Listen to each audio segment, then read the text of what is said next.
Jai Hind everyone, welcome to Jeevan Jyoti podcast, where we will bring you the untold stories of our school. I am Ashriya Niranjan from Standard 6th and I am Gauri Dwivedi from Standard 6th. Today we have our special guest with us, our respected Managing Director ma'am, who will share insight about the school journey and future plans. Ma'am, please welcome to our podcast.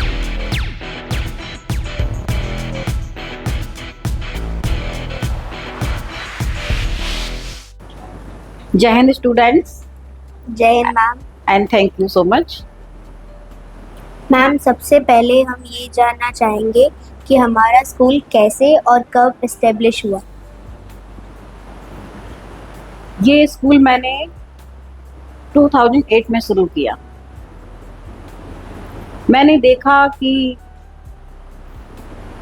यहाँ एक ऐसे school की ज़रूरत है, ऐसे school की need है जहाँ पे क्वालिटी एजुकेशन दी जा सके और ट्रू एजुकेशन दी जा सके। इस वजह से मैंने इस स्कूल को 2008 में शुरू किया। मैम जब आपने स्कूल को इस्टेब्लिश किया था तो हमारे स्कूल में कितने स्टूडेंट्स थे?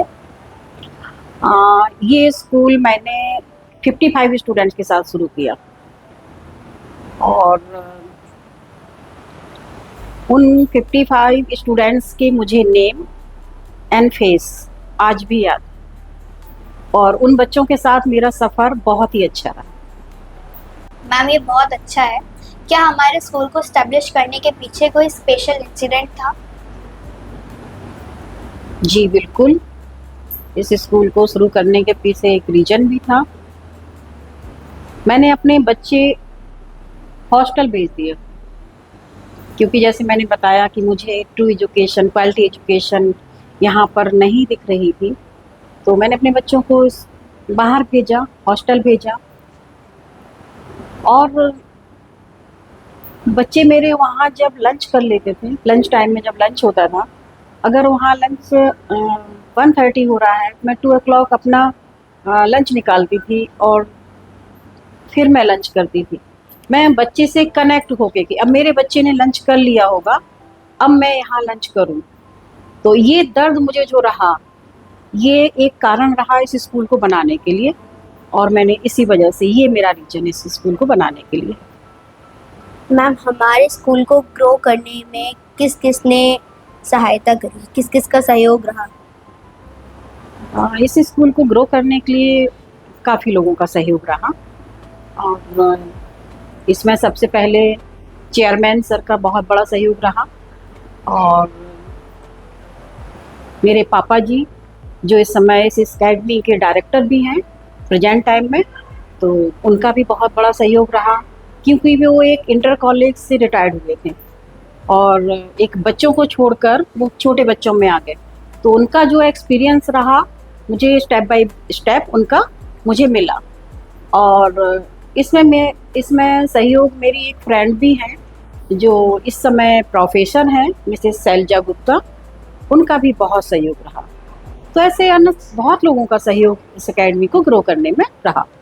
मैम हमारे स्कूल को ग्रो करने में आपने क्या क्या चैलेंजेस फेस करे? चैलेंजेस तो होते हैं, कोई भी न्यू वर्क जब हम लोग शुरू करते हैं तो बहुत सारे चैलेंजेस फेस करने पड़ते हैं, लेकिन प्री प्लान से किए गए चैलेंजेस कंप्लीट तरीके से हो जाते हैं। अब सबसे बड़ा चैलेंज तो यही था कि क्वालिटी एजुकेशन इस शहर में मुझे देना था, तो ये सबसे बड़ा चैलेंज था। फिर ये लोगों का डिजाइन करना, सिलेबस सेट करना, टीचर्स का इंटरव्यू लेना, इंफ्रास्ट्रक्चर जो आप देख रहे हैं वो सेटअप करना, ये सारे चैलेंजेस। लेकिन अगर हम वर्क को बहुत ही डेडिकेशन, डिवोशन तरीके से करते हैं तो चैलेंज भी आराम से हो जाते हैं। मैम हमारे स्कूल का मेन ऑब्जेक्टिव और मिशन क्या है?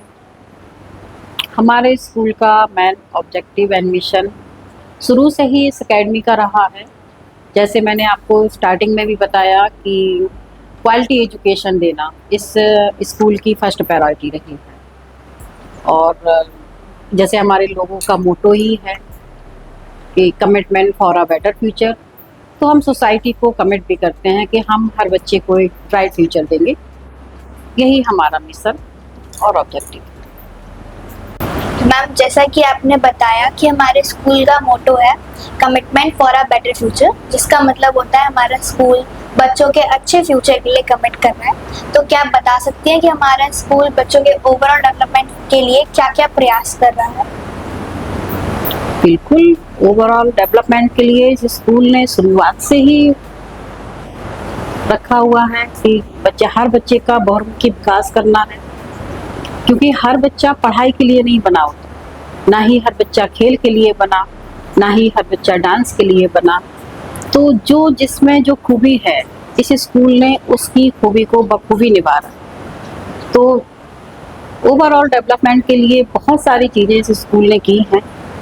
जैसे शुरुआत में बच्चों को जिसमें रुचि होती थी, जिसमें उसे इंटरेस्ट आता था, उसको उसी तरह मोड़ दिया जाता था। अगर उसको डांस पसंद है तो उसको डांस में भेजना है, अगर उसको कोई चीज़ पसंद है तो उसको क्विज क्वेश्चंस के लिए भेजा जाता था, अगर उसको पढ़ाई पसंद है तो उसको एकेडमिक की तरफ पूरे से ध्यान दिया जाता था। तो ओवरऑल डेवलपमेंट के लिए ये स्कूल शुरू से ही कमिट रहा है और हमेशा ही रहेगा। मैम, जैसे आपने बताया कि हमारा स्कूल ओवरऑल डेवलपमेंट में स्टूडेंट्स के ऊपर बहुत सारी फील्ड्स में वर्क कर रहा है, तो इसमें क्या हमारा इंडियन कल्चर भी शामिल है? जी, बिल्कुल, वो तो शामिल रखना ही चाहिए। इसलिए क्योंकि इंग्लिश मीडियम पढ़ने का मतलब ये नहीं होता है कि हम मॉडर्न हो गए। हमें अपनी धरोहर को भी संभाल के रखना है और इस स्कूल ने ये वर्क बहुत अच्छे से किया। हमारे बच्चे जब मॉर्निंग में आते हैं तो स्टार्टिंग से ही मैंने जो आप लोगों के ग्रीन बोर्ड्स होते थे, उस पे चॉक से मैं एक डॉट बनवाती थी, उसमें एक रिंग करती थी।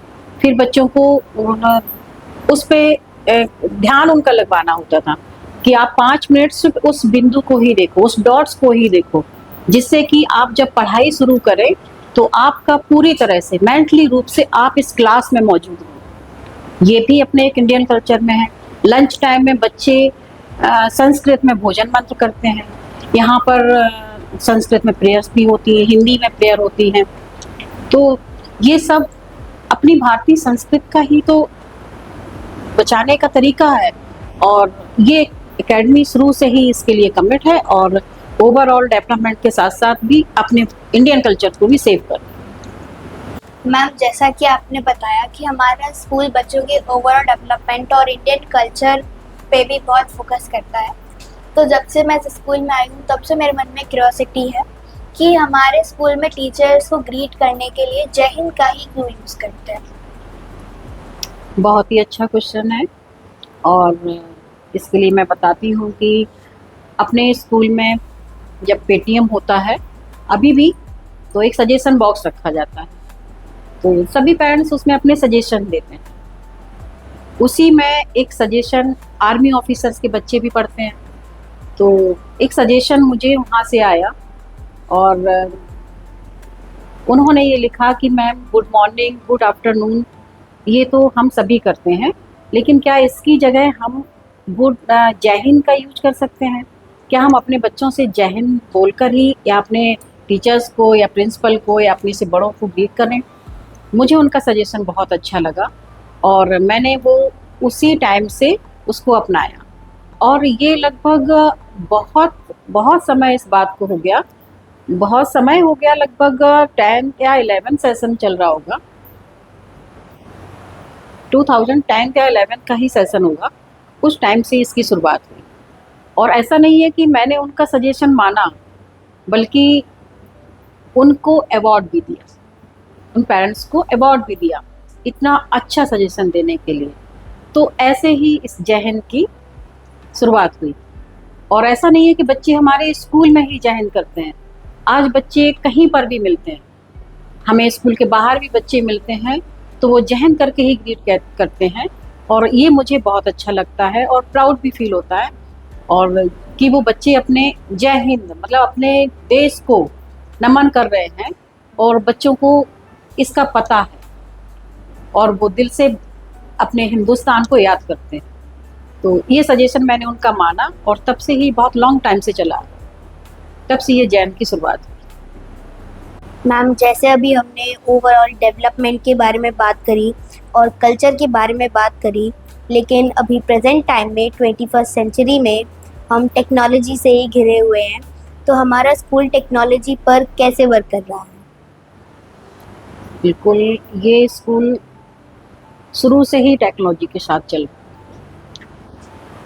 2008 में जब इस स्कूल की शुरुआत हुई, उस समय सीसीटीवी कैमरेज कहीं पर मैंने तो नहीं देखे, तो मैंने इस स्कूल को दिए।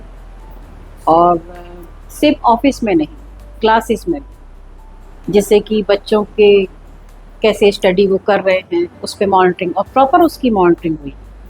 कंप्यूटर लैब स्टार्टिंग से ही रहा, 2008 से ही। और इसके बाद में फिर आप लोग स्मार्ट बोर्ड और प्रोजेक्टर बोर्ड्स और टीवी पैनल जो आज आप लोग स्टडी कर रहे होंगे, इस तरह से आप सारी टेक्नोलॉजी के साथ ही आगे चले। आज आपने देखा कि आपके पास कंप्यूटर लैब भी है, 3D प्रिंटर्स हैं, रोबोटिक लैब है, ये सब सेटअप हैं। तो ये सब टेक्नोलॉजी तो ही है। और इसके बारे में मैं और एक चीज़ बताना चाहूँगी कि अभी पिछले सत्र का जो एक सीरीज अपना एक चला है, आप लोगों को भी जानकारी होगी कि और जानो मेरे विद्यालय को नाम से एक सीरीज है। उसके 37 एपिसोड्स हैं। 37 एपिसोड्स में बच्चों का को दिखाया गया है उनकी टेक्नोलॉजी के माध्यम से, उनको इंडियन कल्चर्स का, उनका ओवरऑल डेवलपमेंट कैसे हुआ, वो सब चीज़ें उस सीरीज के अंदर दिखाई गई हैं। तो आप लोगों ने भी देखी होगी। तो ये सीरीज भी 37 एपिसोड्स में की गई। और इसी सत्र में अभी बच्चों की पाठशाला नाम से भी सीरीज अभी आई हुई है, और उसमें मेरी कंप्यूटर लैब के नाम से भी सीरीज है, आप लोग वो भी देख रहे होंगे। उसमें बच्चे ही अपने बारे में बता रहे हैं, कैसे वो 3D प्रिंटर्स पर बैठ के वर्क करते हैं, कैसे कोडिंग करते हैं, कैसे रोबोटिक क्लासेस लेते हैं, ड्रोन क्लासेस लेते हैं। इन सब के बारे में वो खुद ही जानकारी देके एक बता रहे हैं सोसाइटी को, ये चीज़ उन्होंने समझाई। तो ये सब टेक्नोलॉजी का ही पार्ट है, और शुरू से ही ये विद्यालय टेक्नोलॉजी के साथ चला है और हमेशा चलता रहेगा। मैम, जैसा कि आपने बताया और मैंने भी नोटिस करा, हमारे स्कूल की सीरीज है बच्चों की पाठशाला और जानो मेरे विद्यालय को, तो इसमें हर एक छोटी छोटी चीज़ को भी बहुत ग्रैंड सेलिब्रेट करा जाता है।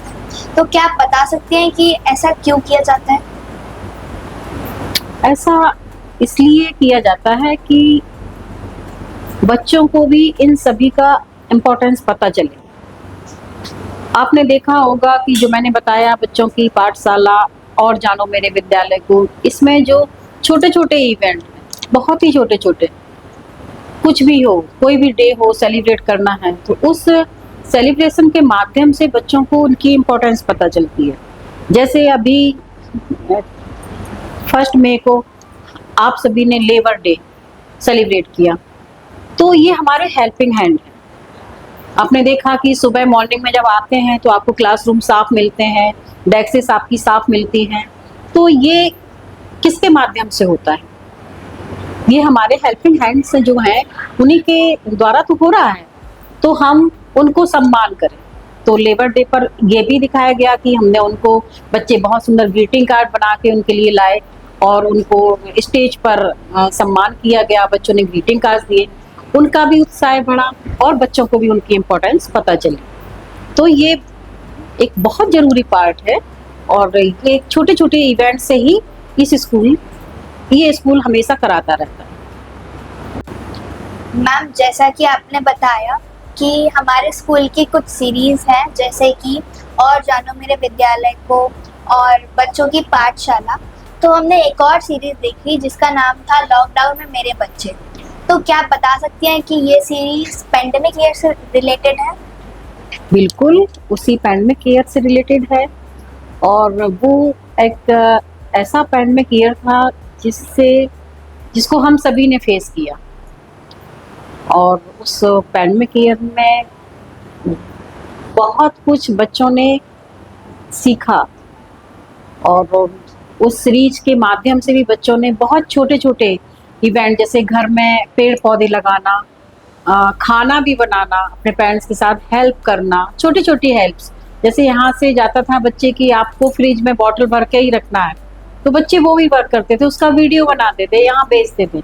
तो वो सारा सीरीज में दिखाया गया। तो क्या मेरे लॉकडाउन में मेरे बच्चों ने क्या किया, तो उस सीरीज का नाम ही रख दिया लॉकडाउन में मेरे बच्चे।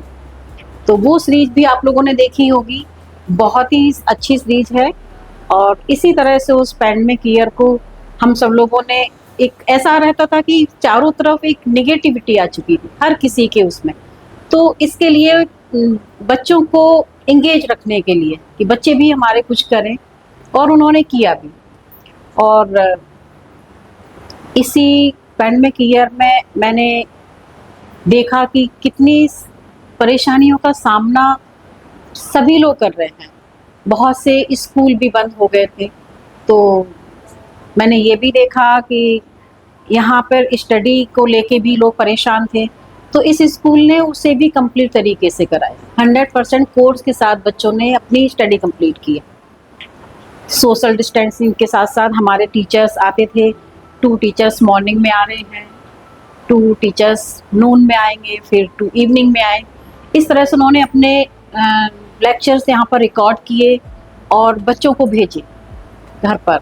इस तरह से उनकी स्टडी कंप्लीट की। तो ये पैंडेमिक ईयर सबके लिए पेनफुल भी था, और लेकिन उसको एंजॉय किया। इस तरह से ये सीरीज भी जब बनाई गई है, तो इसमें स्टडी भी रही, इसमें खेल भी रहा, इसमें बच्चों ने अपनी एक्टिविटी भी की। इसी तरह से ये पैंडेमिक ईयर भी निकल गया। मैम, जैसे इस पैंडेमिक ईयर में जितने भी स्टूडेंट्स हैं वो भी अपनी वीडियो रिकॉर्ड कर कर सेंड करते थे, और जो टीचर्स हैं वो भी अपने वीडियो लेक्चर्स रिकॉर्ड कर कर भेजते थे। तो आपको इन सब चीज़ों में कौन कौन से प्रॉब्लम्स फेस हुए? काफ़ी प्रॉब्लम फेस की। एक इस तरह का दौर आना जिसमें किसी ने भी इस दौर को नहीं सोचा होगा कि इस तरह का भी टाइम आएगा। तो लेकिन चैलेंजेस थे, उनको एक्सेप्ट किया, और प्रॉपर बच्चों की क्लास, जैसे मैंने बताया ही था अभी आपको, कि प्रॉपर स्टडी उनकी कराई गई। चैलेंजेस तो इस तरह से भी फेस किए कि किसी पेरेंट्स के पास में स्मार्टफोन है, किसी के पास में सिर्फ स्विच वाले फ़ोन हैं, तो उन्होंने स्मार्टफोन ख़रीदा बच्चे के लिए। अब बहुत छोटी छोटी चीज़ें उनको बताएंगे कि जूम मीटिंग में कैसे जुड़ना है। बच्चों की अटेंडेंस भी प्रॉपर होती थी, बच्चे टेबल चेयर पर बैठ के, आप लोगों ने भी शायद स्टडी इसी तरह से की होगी। यस मैम, मैंने देखा। मैं बहुत एक्साइटेड रहती थी कि कब हमारी क्लास शुरू होगी। जी, यूनिफॉर्म पहन के ही बच्चे स्टडी करते थे, और टीचर्स यहाँ आके स्टडी, मतलब पहले यहाँ पर लेक्चर रिकॉर्ड करे, फिर उसके बाद में कुछ समय तो ऐसा भी आया, कुछ 2 या 3 मंथ्स इस तरह के रहे कि टीचर्स ने घर से ही रिकॉर्ड किया, घर से ही रिकॉर्ड करके बच्चों तक पहुँचाया। लेकिन 100% जो सोसाइटी से कमिटमेंट है कि ये स्कूल 100% कोर्स कंप्लीट कराता है, तो 100% कोर्स के साथ साथ जैसे अटेंडेंस फुल हो रही है, इसके एग्ज़ाम भी उनके कराए गए, इसके बाद उनका कोर्स भी कंप्लीट, सारी चीज़ें यहाँ पे जो इस तरह से कराएंगी। और जूम मीटिंग में कैसे जुड़ना है, और सेटिंग में जाइए, यहाँ से फिर ऑन करिए, यहाँ से क्लिक करिए, यहाँ जुड़िए, ये सब सारी चीज़ें, ये सब नया सबने सीखा। बच्चों ने ही नहीं, हमारे पेरेंट्स ने भी बहुत कुछ सीखा। तो ये पैंडेमिक ईयर में ये चैलेंजेस थे, उन्हें फेस किया, और वो समय भी निकल गया, और बहुत इंजॉय तरीके से करके निकल गया। मैम, जैसा कि आपने बताया कि कोरोना काल में बहुत से बच्चों की पढ़ाई छूट गई या इनकम्प्लीट रह गई, तो हमारी एकेडमी ने उनके लिए क्या प्रयास किया? इस एकेडमी ने उस कोरोना काल में बहुत ही अच्छा प्रयास किया। इस एकेडमी ने 2 एनजीओ से बच्चे लिए और उनको फ्री ऑफ कॉस्ट अपने यहाँ स्टडी करी। इस पैंडेमिक ईयर में इस स्कूल ने, क्योंकि हर किसी को शिक्षा का अधिकार और समान रूप से शिक्षा का अधिकार है, अगर किसी की स्टडी छूट रही है, किसी का स्टडी रह रही है, तो इस स्कूल ने उस कोरोना काल में ये चीज़ ज़रूर समझी कि हर बच्चे को पढ़ने का अधिकार है। और ऐसा एनजीओ के बच्चे लेने के बाद मैंने ये महसूस किया। और वो आज भी बच्चे आप लोगों के बीच में हैं और एनजीओ से सीट्स फुल हैं, आरटी से आज भी सीट्स फुल। मैम, जैसे अभी हमने हमारे स्कूल के पास्ट के बारे में बात करी और फिर प्रेजेंट के बारे में बात करी, तो अब हमारे स्कूल के फ्यूचर प्लान्स क्या हैं? इस स्कूल के मोटो और मिशन के ऑब्जेक्टिव के बारे में हमने बात की। अब हमारा फ्यूचर प्लान ये है, अपकमिंग ईयर्स में हम लोग 9 to 12 करने जा रहे हैं। यही इस एकेडमी का फ्यूचर प्लान। मैम, मुझे ये सुन के बहुत अच्छा लगा कि हमारा स्कूल 9 to 12 एक्सटेंड कर रहा है। अब इस पॉडकास्ट के लास्ट में आप मुझे और मेरे को एंकर और मेरे साथ के सभी स्टूडेंट्स को क्या मैसेज देना चाहती हैं? मेरा मेरे स्टूडेंट्स को यही मैसेज है कि आप जो स्टडी कर रहे हैं वो बहुत ही हॉनेस्टी से करें, क्योंकि आप अपने लिए ही पढ़ रहे हैं और उससे आपका ही फ्यूचर सिक्योर हो रहा है। तो जितनी देर भी आप पढ़ें बहुत ही हॉनेस्टी तरीके से करें। और लाइफ में डिसिप्लिन होना भी बहुत जरूरी है, क्योंकि बिना अनुशासन के कुछ नहीं होता। तो अनुशासित रह के आप सभी वर्क करें। आज आप यहाँ स्टडी कर रहे हैं, वो भी एक डिसिप्लिन में आता है। उठने बैठने के ढंग को भी डिसिप्लिन में लाते हैं।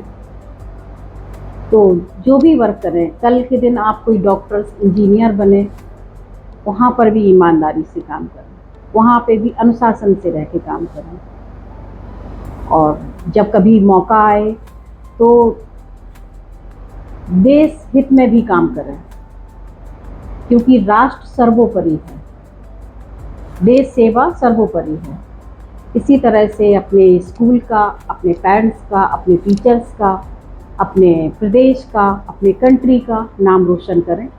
यही मेरा आप सभी स्टूडेंट्स को मेरा मैसेज है। Thank you. Thank you ma'am, आपने अपना कीमती समय हमारे इस पॉडकास्ट में दिया। आप हमारे साथ जुड़ी, आपने फ्यूचर प्लान के बारे में डिस्कस करा, आपके माध्यम से हम अपनी स्कूल की जर्नी जान पाए। So thank you for this. Thank you so much, students. Take care. Thank you, ma'am, for joining this podcast. We hope our viewers also feel inspired.